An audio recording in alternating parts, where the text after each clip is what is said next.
What's good, y'all? Welcome back to Rick Knows Hoops. I'm your host, Tyreek. Be sure to leave a like and subscribe if you are new. This is the channel where we talk about NBA basketball, man. Y'all know that.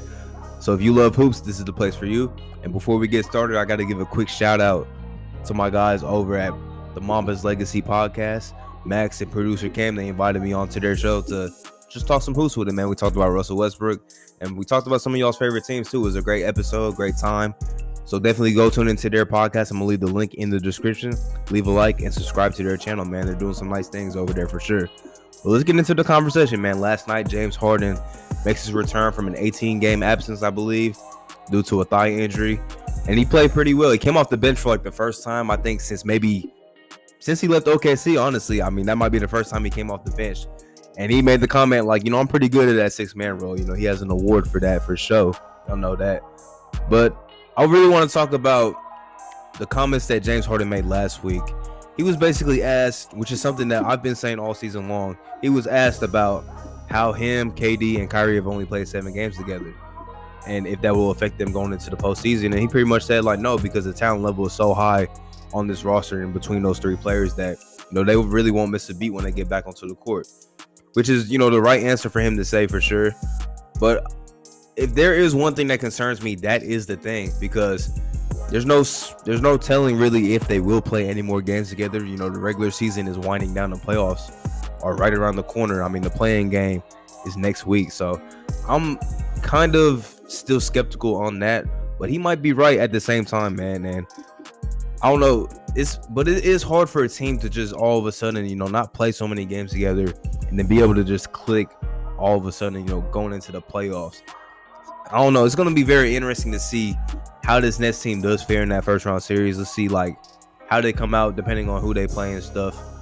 I'm positive that they'll get out of that series, but it'll still be interesting just to see how they play, how well do they play, because they haven't played that much together. But with their stars being out, it is good to see guys like, Bruce Brown really being able to step up and play a lot of minutes. Blake Griffin's been looking pretty decent. Joe Harris has had a really good season. There's other guys too, like Tyler Johnson has had their moments this year. Landry Shaman's been looking good. Like, there's a bunch of guys that have been showing that, they can play, and they will probably be relied upon to play some decent postseason minutes.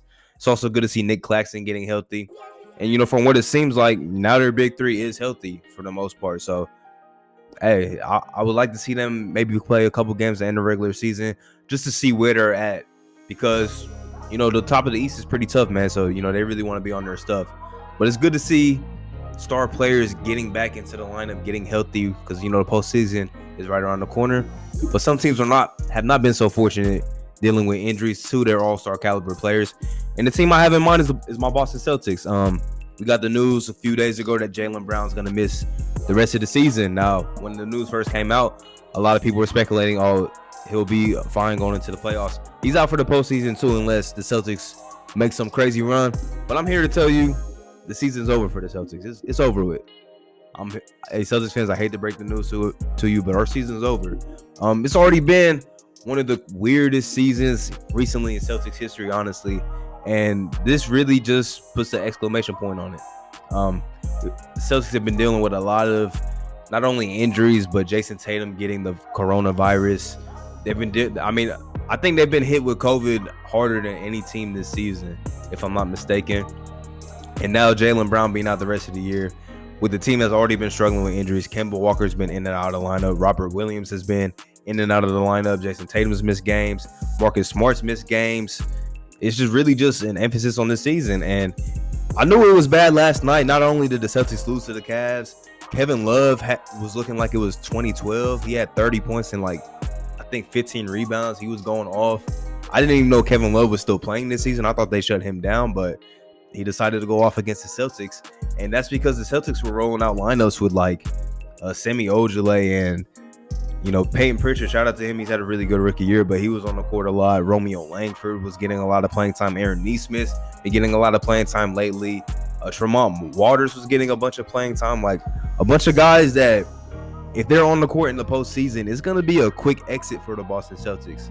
It might not be a long stay in the postseason if they even get out of the play-in game. That's what, when I was on Max's podcast, we was talking about the Hornets, and I said as a Celtics fan, I don't want to see them in the playing game because that's a team that has nothing to lose. And, those are the worst type of teams to play in a one-game scenario. So, if the Celtics even get into the playoffs, it won't be a long stay at all, man. I'm just disappointing is the word I want to use, but at the same time, I knew the Celtics wouldn't be as good this season. I just did not think it would be this poor. Now, they have dealt with a lot more than a lot of teams have had to deal with, but they still have a pretty high level of talent. I mean, I think the main thing that really doomed this team was not replacing Gordon Hayward, and not just replacing him at his position, but just getting any value in return. Like, you see when the Celtics, when they lost Terry Rozier, they still got something back for him. They got Kemba Walker back, which now that may not look like a great move now. I mean, hindsight is always 20/20, but you still want to get something back when you lose somebody. And they didn't do that with Gordon Hayward, and it's really coming back to bite them. So this team heading into the offseason, I would not want Danny Ainge's job because he has a lot of tough decisions to make. I don't want to say separate JB and JT, but what else could this team do to really improve their roster? I don't think they've been trying to trade Kemba, since last offseason, but nobody wanted that contract because of the injury history that he's been dealing with. Maybe Marcus Smart is a player that you can move, but he's so valuable to your team. There's just not really a lot of, moving pieces for this Boston Celtics team. Not a lot of cap space. The offseason is definitely going to be interesting to see what Danny Ainge does, honestly, because, this season was pretty much a disaster. And that's enough talk about the Boston Celtics. I think that's plenty on them. So let's move on to the next team, which is one of the hottest teams in basketball, and it's going under the radar. The Dallas Mavericks have been playing amazing basketball over the last few weeks, man. I think they've won 11 out of 14 games, and it's really gone under the radar. I mean, this is a team earlier in the season. I think everybody, for the most part, had Luka as their MVP pick before the season. I mean, he was the odds-on betting favorite to win the MVP before the season, and he got off to a slow start. Not really statistically, but just the team didn't look so well, and you could just tell he wasn't playing to his potential. Even though his numbers were looking good still, he wasn't playing up to his potential when you actually watched him with your eye test. But now this team has been playing really well, and that's been without Kristaps Porzingis. He made his return last night, though. Looked pretty solid. I think he had 19 points in limited minutes. But, I mean, this team has just been playing so well lately. Luka's really been running the show like he always does. Tim Hardaway Jr. has been playing great. Josh Richardson has picked it up. Trey Burks had his moments. Jalen Brunson's had a really good, underrated Sixth Man of the Year type season. He's been very good this season. Deserves a lot more credit. I mean, this Mavericks team is, we saw it last year. They almost upset the Clippers. They almost did. Luka was making his presence felt in his first postseason appearance. So it's going to be, I want to see who they play in the first round, because I think, right now they're set up to play the Nuggets. They could win that series. I think that series could go either way. That would probably be the best first round series on paper for sure. I think that series could go either way, man. So depending on who they play, whether it's them or the Blazers, I think they could win either one of those series for sure. Definitely shout out to the Mavericks because, a couple months ago they kind of looked dead in the water, but Luka's really stepped up, and the whole team around him has also stepped up too. So shout out to them. They beat the Pelicans last night. Once Zion, I think he broke his ring finger or something. Once he was ruled out for the rest of the season, we pretty much knew what the fate of the Pelicans was. And that's another team heading into the offseason. They got some decisions to make. Lonzo Ball, you're going to pay him the bag, or you're just going to let him walk in free agency? Are they going to try and move Bledsoe? Or are they going to try and get pieces around Zion that fits his game even more? Try and get some more shooting around him, because that's what this team has lacked. And they really just have to, find ways to improve. I just think the toughness of the team, the culture, the defensive mindset of this team, they really have to find improvements to that. But they had their guy, and whether they want to keep him and Brandon Ingram together, if you do that, you have two all-star caliber players, young players that you can build around. So they have a lot that they need to get together this offseason too. Let's talk about the Portland Trail Blazers, because I've been hypercritical of them, and they've also been one of the hottest teams in basketball. I believe winners of 9 out of 10 games after going on, I think, a 5-game losing streak where they're 3-7 in their last 10. They've been balling out lately, man. Dame looks healthy. CJ is back in rhythm. Cantor, Nurkic, these guys have been playing good. Robert Covington's been playing better. Norman Powell's been a very good addition, even though I still don't really understand the trading him for Gary Trent, I really don't understand that. But he's been playing well. That 3-guard lineup has been lethal when they've been on the court together, offensively speaking. They've been playing a little bit better on the defensive end too. So it's another team. It's looking like, they have the edge over the Lakers right now on that play-in. So that's another team that's just a scary matchup for, if it's the Clippers in the first round or the Nuggets jump up. Like, that's really a team that's kind of scary to play against, because I always thought that this Portland Trailblazers team had potential to be a lot better than what they have shown this season. And, I made the video on them last week saying, what's their next steps going to be. They still got this season to play, and they can be a team that can shake some things up in the postseason. So we'll definitely see what they have in store. As for the Jazz, I cannot say this enough, and I cannot emphasize this enough either.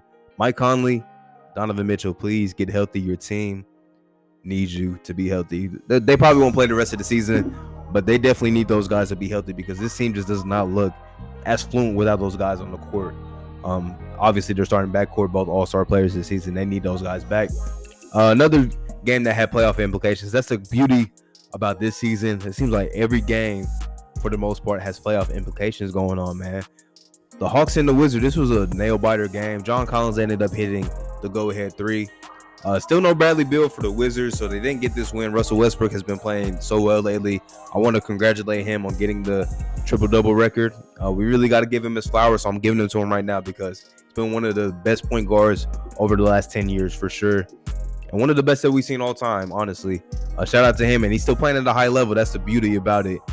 But the Wizards don't win this game. It still seems like they're probably going to be locked into the play-in, though. But they're trying to get that jump over the Pacers so they can get home court for that one game. But this was a game that the Hawks ended up clinching their first playoff berth since 2017. And people forget the Hawks actually had one of the longest playoff streaks in the league until after the 2017 season, when their run ended. But they had made the playoffs for like 9 or 10 straight seasons before that. I think only the Spurs were a team that had more consecutive playoff appearances than the Hawks. So, hey, they've been doing their thing. I've been giving Nate McMillan a lot of credit for what he's done, but it's also good to see this team getting healthy. Trae Young has been balling out since the All-Star break. He's been amazing. And, DeAndre Hunter's getting healthy. Clint Capella's had an amazing season. All defensive type player this season, I think. And a lot of other guys too. Bogdanovich has been playing well after he was in trade rumors. John Collins has been stepping up. A lot of guys have been playing well for this team, man. It's another team heading into the postseason. They're very lethal offensively. We'll see how they respond to that playoff type environment. But they're going to give a team a good run in that first round series. I definitely believe that. Whether it's the Heat or the Knicks, they're going to give one of those teams a very good series for sure. And then the last game I want to talk about is the Lakers getting another win without Anthony Davis, without LeBron James. They almost blew this game. Kelly Olynyk and Kenyon Martin Jr. caught fire at the end, and they almost blew the game, but Kyle Kuzma came up clutch, hit a layup to win the game, and then they made a nice defensive stop. I got to give a shout out to THT, man, Talon Horn Tucker. They were very reluctant to trade him at the deadline in the Kyle Lowry trade, and he's showing that he has some really good potential. He's been playing very well. He hit the game winner the other night against Derrick Rose, and that was like one of those life comes full circle moments, because there's a picture of THT, like I think maybe like Derrick Rose's MVP season. There was a picture of him with Derrick Rose, and Talon's from, I think he's from Chicago, or at least the state of Illinois, my bad. But, that's really a life comes full circle, because he hit the game winner over Derrick Rose in that game. So, hey, shout out to him. And as for the Lakers, like I mentioned, they're still behind the Portland Trailblazers, but anything can happen these last few games of the season, man. We're almost at the end, man. We're almost at the end of the regular season. The play-in is May 18th, man. So make sure y'all tuned in. Believe us on ESPN. This is not an ESPN advertisement. But make sure y'all tune in, man, because those playing games are going to be, they could be crazy for sure. A lot of crazy things might happen in those games, man. So I'm definitely excited for that. I know y'all excited for that.